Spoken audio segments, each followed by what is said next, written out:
Buonasera, benvenuti al TG Sicilia, vediamo i titoli di questa edizione. Scivola dentro una vasca di raccolta d'acqua e muore annegato. A Vittoria, nuova tragedia sul lavoro. La vittima, un tunisino di 28 anni. Il segretario del PD Barbagallo, la regione fermi questa strage. Stop al lavoro nelle ore e nei giorni più caldi fino al 31 agosto. Ordinanza immediata del Presidente della Regione per alcuni settori a rischio. Intanto Caronte continua ad infiammare la Sicilia. Domani bollino rosso a Palermo, arancione a Catania. A Palermo, bufera dopo la decisione dell'AMAP di razionare l'acqua da lunedì nel capoluogo siciliano. Il presidente Schifani invita l'acquedotto a ritirare il provvedimento. Caccia un nuovo covo di Messina Denaro. A Mazara del Vallo, perquisizione dei ROS in un residence alla ricerca di altri segreti del boss latitante per 30 anni. A Palermo, spaccio di crack durante il festino di Santa Rosalia, mentre l'arcivescovo Lorefice scagliava il suo anatema contro la droga. La testimonianza al TG Sicilia del papà di Giulio, giovane morto per overdose. Emergenza cenere a Catania, i medici raccomandano di indossare la mascherina. A Picanello, bancarelle montate sulla sabbia vulcanica. Calcio, scivolone del Palermo nel secondo test di precampionato. Rosanero sconfitti di misura da una formazione di terza serie svizzera. Calciomercato, D'Andrea al Catania, manca solo la firma, ma i rossazzurri corteggiano anche l'attaccante Davide Merola. Domenica primo test per gli etnei contro l'Assisi di Riccardo Gaucci.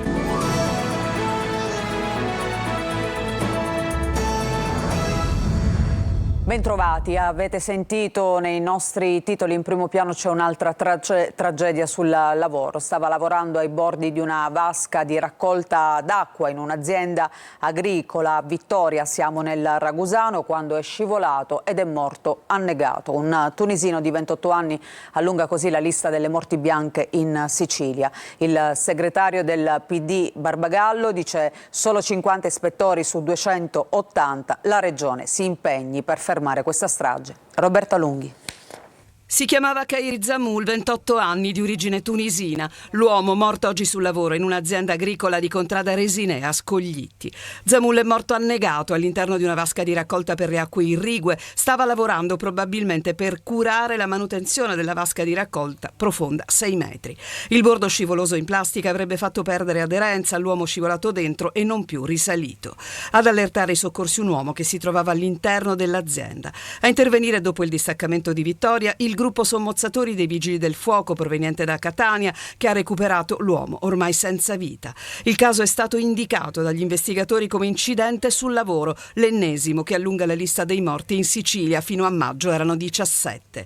I carabinieri hanno avviato gli accertamenti per verificare se Zamoul, che aveva il permesso di soggiorno, avesse un regolare contratto di lavoro. Sul caso, che definisce un continuo aumentare di un bollettino di guerra, è intervenuto il segretario regionale del PD Barbagallo. Nonostante le promesse, dice, gli ispettori continuano ad essere 59 quando dovrebbero essere 280. Il governo della regione pensi meno ai giochi di potere e si impegni per fermare questa strage di inermi. L'incremento di 30 ispettori, tra l'altro, era avvenuto solo lo scorso 8 luglio. Fino a dicembre opereranno insieme ai 29 già presenti sul territorio. Una goccia nel mare.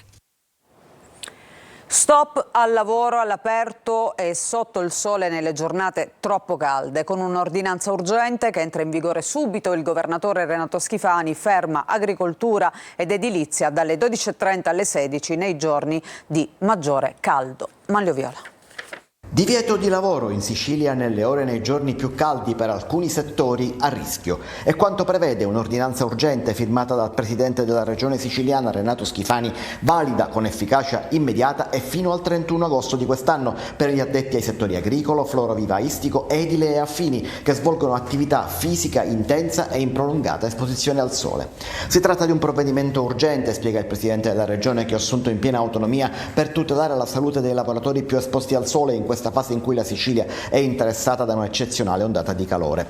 L'ordinanza in particolare prevede che su tutto il territorio siciliano dalle 12:30 alle 16 di ogni giorno vengano sospese le attività, ma solo in quei giorni in cui la mappa pubblicata dall'INAIL segnali un rischio alto. Per quanto riguarda le operazioni di pubblica utilità, i datori di lavoro dovranno adottare misure organizzative per salvaguardare i livelli minimi delle prestazioni dei servizi essenziali.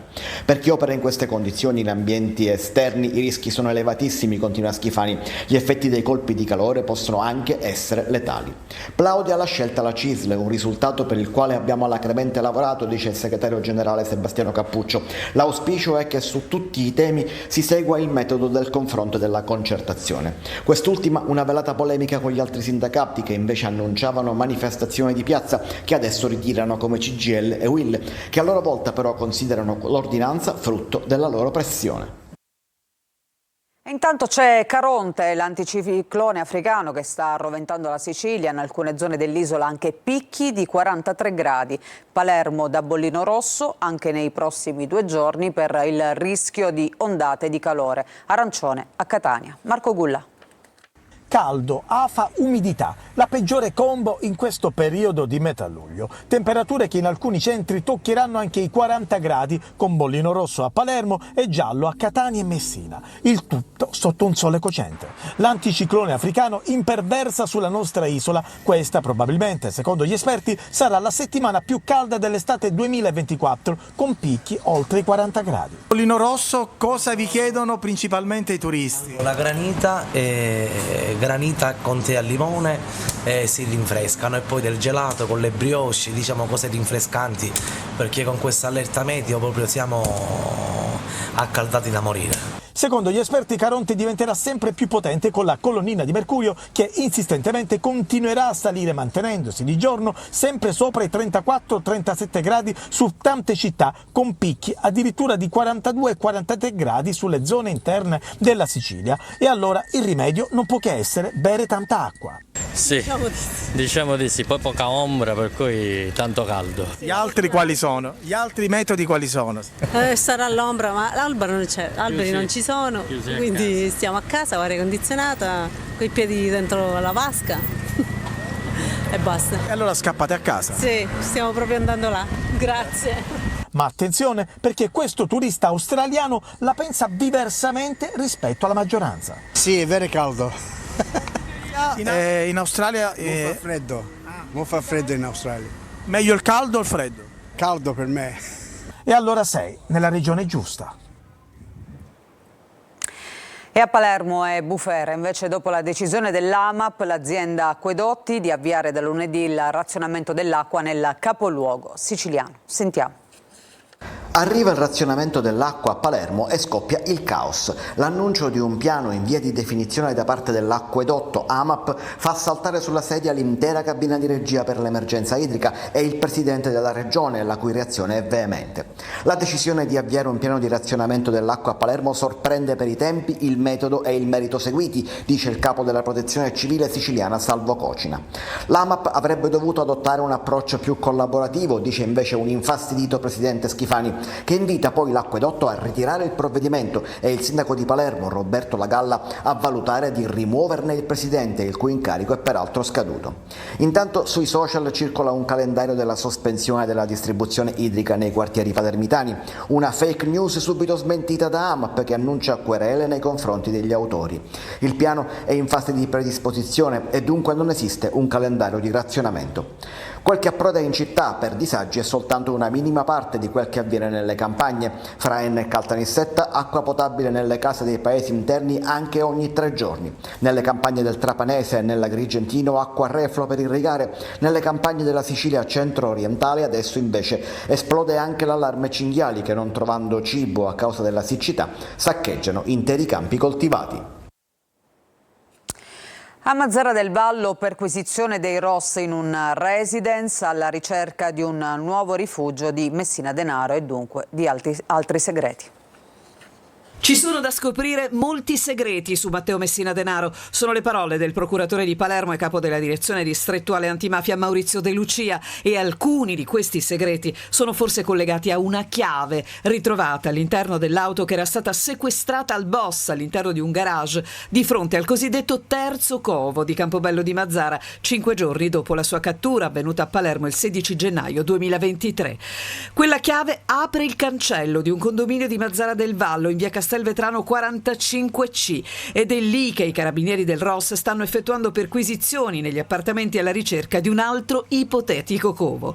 Di chiavi, infatti, nell'Alfa Romeo nera sequestrata gli investigatori ne hanno trovate altre. Resta da capire se una di queste possa girare la serratura di un appartamento o di un garage del condominio.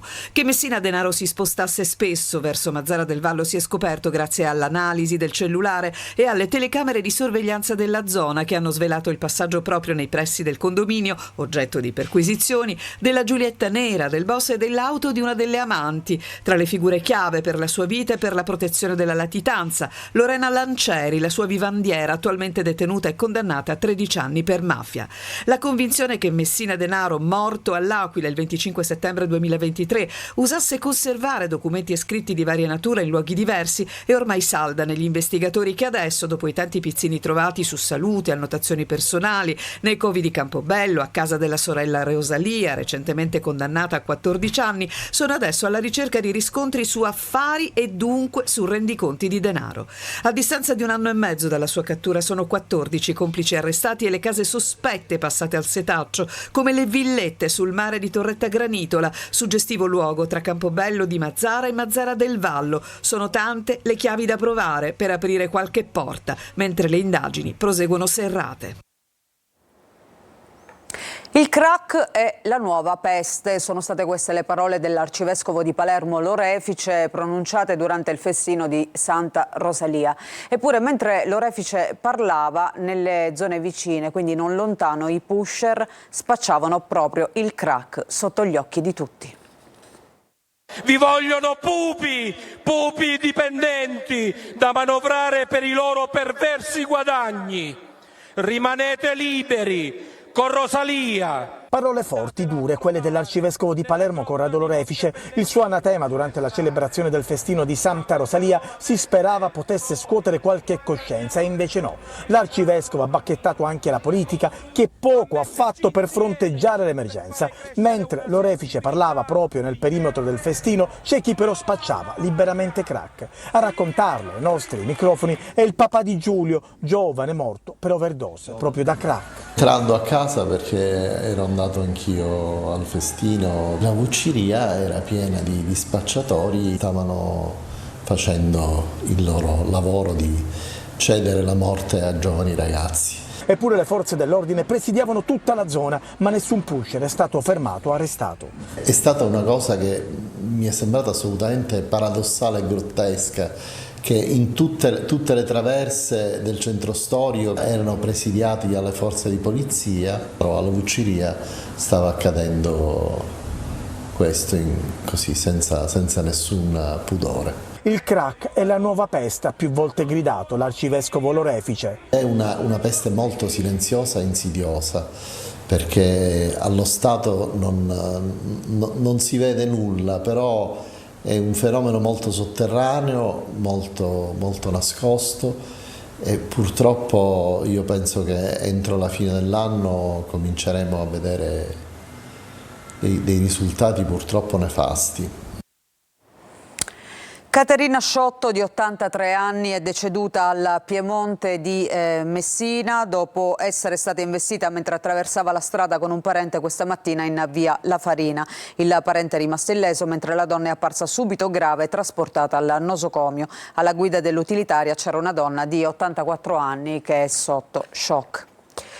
Cambiamo argomento. Emergenza cenere a Catania dopo che il sindaco Trantino ha emanato un'ordinanza per rimuovere entro 20 giorni la sabbia nera dell'Etna a tutela della salute dei cittadini. Insomma, parlano anche gli esperti che dicono che le persone con problemi respiratori devono indossare la mascherina. Giusy Lazzara. Sono invisibili ma altamente irritanti. Ci risiamo anche questa volta, respiriamo le polveri sottili nella cenere vulcanica dell'Etna. La preoccupazione sale per la presenza dell'aria grigia, che ha anche ripercussioni sulla salute, soprattutto per chi soffre di patologie respiratorie. Chi ha l'asma o la broncopneumopatia cronico ostruttiva, tra tutte quelle più comuni anche, indossare la mascherina se si sta ovviando al problema della pulizia del balcone o delle zone antistanti le abitazioni, quindi per evitare che appunto il fattore irritante possa penetrare nei polmoni. Deve prestare comunque attenzione anche chi non ha problemi polmonari. La cenere vulcanica ha delle composizioni appunto a base di silicio, quindi di cristalli, che possono depositarsi chiaramente nelle vie respiratorie e fungono chiaramente da irritanti, proprio perché sono delle particelle sottili, piccole, possono fungere da fattore scatenante per una riacutizzazione della sintomatologia respiratoria. È una corsa contro il tempo anche per l'amministrazione comunale di Catania, con il sindaco Trantino allarmato per l'elevato livello di polveri sottili nell'aria in alcune zone della città. L'ARPA, l'Agenzia regionale per l'ambiente, ha rilevato il 50% in più di queste polveri. Così Trantino ha emanato un'ordinanza con la Protezione Civile a tutela della salute dei residenti per rimuovere entro 20 giorni la cenere stimata in 4.000 tonnellate. Già rimosse 350 tonnellate di sabbia nera con lo spazzamento meccanico e manuale. E restiamo a Catania perché a Picanello le bancarelle del mercato sono ancora montate sulla cenere, non c'è nessun controllo, non va meglio neanche al campo scuola dove allenarsi diventa un pericolo. È andato per noi Tonino De Mana. L'Etna visto da Picanello, con l'azzurro del cielo a fare da sfondo, la cenere dell'Etna a terra, al campo scuola e al mercato rionale. Sono le facce della stessa medaglia, da un lato la bellezza, dall'altro il disagio e la preoccupazione di convivere con la sabbia vulcanica che ricopre ogni cosa, dà fastidio agli occhi e si infiltra nei polmoni. Sapevo di trovare la terra e ho dovuto scopare a terra. E l'ha trovata? L'ho trovata e come se l'ho trovata. I vigili urbani non si vedono, siamo abbandonati a noi stessi. Bancarelle montate sulla cenere, operatori che di buon mattino sono costretti a ripulire il proprio spazio di pertinenza eppure pagano la concessione perché da queste parti non si è visto nessuno, vigili urbani compresi. È devastante, capisco che la terra è stata troppa, ne è caduta in quantità sproporzionata. Aiutateci comune o chi si interessa di queste cose, per favore. Dopo 20 giorni ancora la piazza è piena di terra. Lei lo sa che c'è un pericolo invisibile? Sì, è la terra dell'Etna. I furgoni quasi nascondono il campo scuola, ma basta varcare il cancello della struttura sportiva per sentire un altro coro di protesta. Lei vedendo il campo pensa che ci possiamo allenare? Per poco in una curva mi fratturavo la gamba. E abbiamo tolto diverse carriole, diciamo una ventina, 30 carriole di terra. È stato più faticoso raccogliere la cenere o fare un giro di campo sotto il sole? Ma sicuramente togliere la cenere è stato molto faticoso. In centro qualcosa si muove e sono le spazzatrici della Gema che ripuliscono la via di San Giuliano tra le vie 6 Aprile ed Etnea, mentre qualche difficoltà per le solite auto in divieto di sosta è stata registrata in piazza Manganelli e in via Monsignor Ventimiglia, strade in cui saranno necessari altri passaggi per completare la pulizia. E nelle prossime ore, sempre dalle 4 alle 10, è prevista la pulizia di Corso Sicilia, Piazza della Repubblica, Corso Martiri della Libertà e Piazza Giovanni XXIII.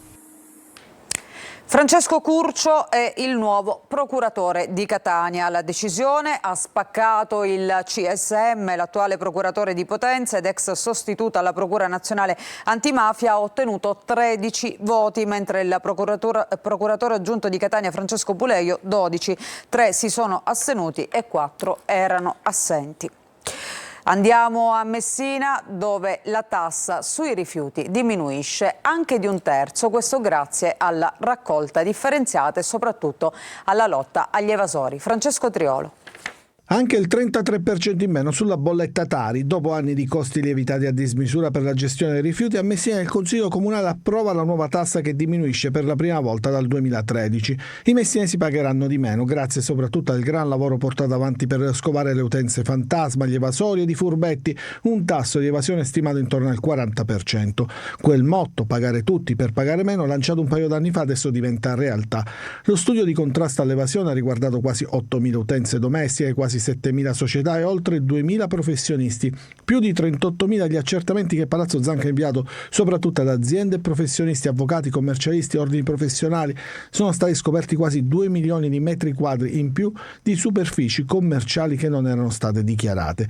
Gli uffici comunali hanno rilevato irregolarità per oltre 750 grandi utenze su un campione analizzato di circa 1.500 attività. In pratica la metà dichiarava meno metri quadri per pagare meno di spazzatura. La Tari 2024 viene spalmata così su 119.000 utenze domestiche e 12.000 utenze non domestiche. Saranno però le famiglie a toccare con mano la riduzione, con una media del 30% in medio di costo in bolletta. Le attività commerciali, gli studi professionali e tutte le utenze non domestiche vedranno invece al massimo riduzioni che non superano il 3%. Un altro motivo per sorridere è la riduzione dei costi per il conferimento in discarica dell'indifferenziato. La chiusura della discarica di Lentini ha dirottato i rifiuti messinesi a Termini Imerese con un risparmio per Messina di quasi 1,5 milioni.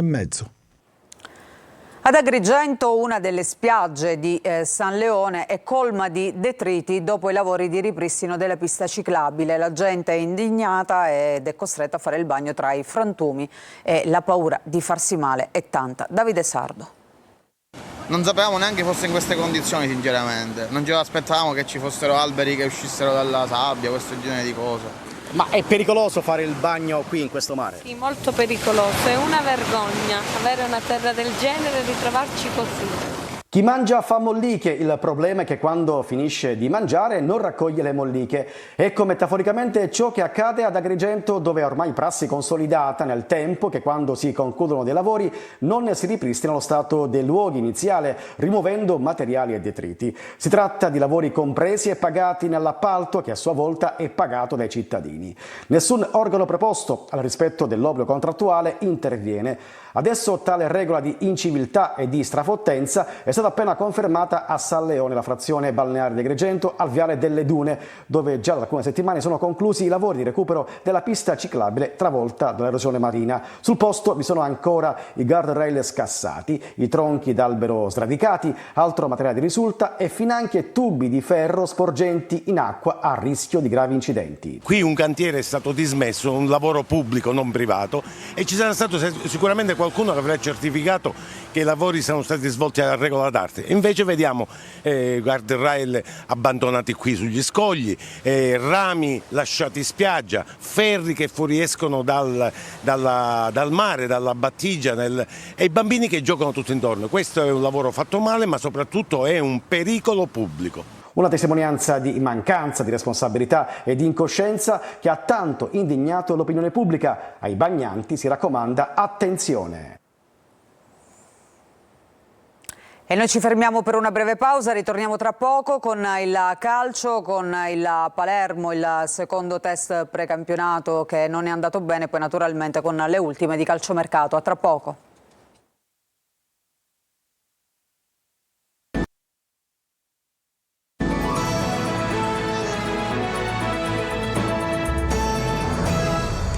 Seconda parte del nostro giornale, ancora ben trovati. Adesso il calcio, sconfitta per 1-0 per il Palermo nel secondo test precampionato nel ritiro di Livigno. La squadra allenata da Alessio Dionisi è stata battuta dal Rapperswil, società che milita nel campionato di terza serie svizzera. E adesso calciomercato, il prossimo colpo del Palermo potrebbe essere un terzino sinistro, manca soltanto la firma sul contratto per D'Andrea invece con il Catania, con il club rossazzurro interessato anche a Davide Merola. Domenica amichevole contro l'Assisi. Sergio Colosi. Il Palermo, che aprirà il campionato di Serie B con l'anticipo di venerdì 16 agosto a Brescia, come già avvenuto l'anno scorso a Bari, è sulle tracce di un terzino sinistro e nella lista si è aggiunto il cipriota Nicolas Ionnau in uscita dal Como. Allenamento personalizzato per gli ultimi arrivati Henry e Nicolau insieme a Ceccaroni per mettersi al passo con i compagni. Dopo il rinforzo in difesa del centrale Mario Ierardi, il Catania concentra le sue attenzioni di mercato sull'attacco. Per l'ufficialità di Filippo D'Andrea dal Cerignola è questione di ore, ma il club etneo insegue anche una punta centrale di livello assoluto. L'altro obiettivo è rappresentato dalle cessioni. In ritiro ci sono 30 calciatori, 34 sotto contratto e la lista in Serie C potrà contenerne 23, uno in meno dell'anno scorso. Il Taranto è in trattativa per Rapisarda, Welbeck e Bocic. Curado piace al Pescara e potrebbe rientrare nell'operazione che porterebbe in rossazzurro l'attaccante esterno Davide Merola. Domenica prossima alle 17:30 la squadra di Toscano disputerà un amichevole al degli Ulivi contro l'Assisi Calcio, promosso in prima categoria e di proprietà dell'ex presidente del Catania Riccardo Gaucci. Cresce la contestazione dei tifosi a Messina contro il presidente Sciotto. Il Foggia dell'ex direttore sportivo Roma è sul punto di assicurarsi 17 dei 41 gol dell'anno scorso. Dopo il prestito di Zunno, autore di 7 centri, è vicino Emmausso, cannoniere giallorosso con 10. Dopo 15 acquisti deve sottoporsi ad una cura dimagrante il Trapani, che ha appena rescisso il contratto con l'attaccante convitto. E prima di chiudere c'è un'ultima ora, perché in serata il sindaco di Palermo, Roberto Lagalla, dopo le polemiche sull'annuncio del piano di razionamento idrico in città da lunedì, ha deciso di sospendere ogni iniziativa e rimettere la proposta di Amat al tavolo regionale di protezione civile sulla siccità. Accertato che le attuali dotazioni di acqua degli invasi risultano sufficienti per garantire il servizio idrico a Palermo fino alla fine di quest'anno, ha detto Lagalla, il piano verrà riportato al tavolo di concertazione regionale e sarà in questo contesto che verranno condivisi eventuali passaggi, tempi e modalità della proposta di Amat. E con questa notizia noi chiudiamo questa edizione del TG Sicilia. Come sempre grazie per averci seguito, a tutti voi un buon proseguimento di serata.